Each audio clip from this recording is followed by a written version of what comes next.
between Richard Nixon when he was still president. I think it was in 1973, and I think it was Richard Helms, the head of the CIA, though I may have fucked that up, but it was the head of the CIA. I think it was Helms.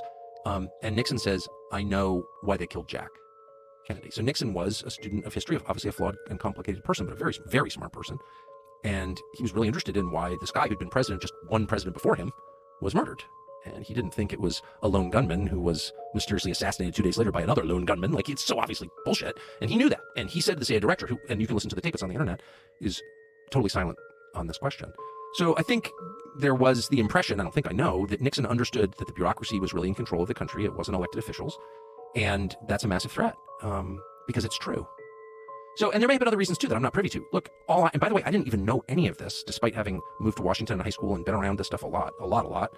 I didn't know any of it. And I know Bob Woodward personally. So and I know Carl Bernstein personally. I even worked for Carl Bernstein briefly. So I knew some of the actual players in this, but I didn't connect the obvious dots because they weren't framed that way.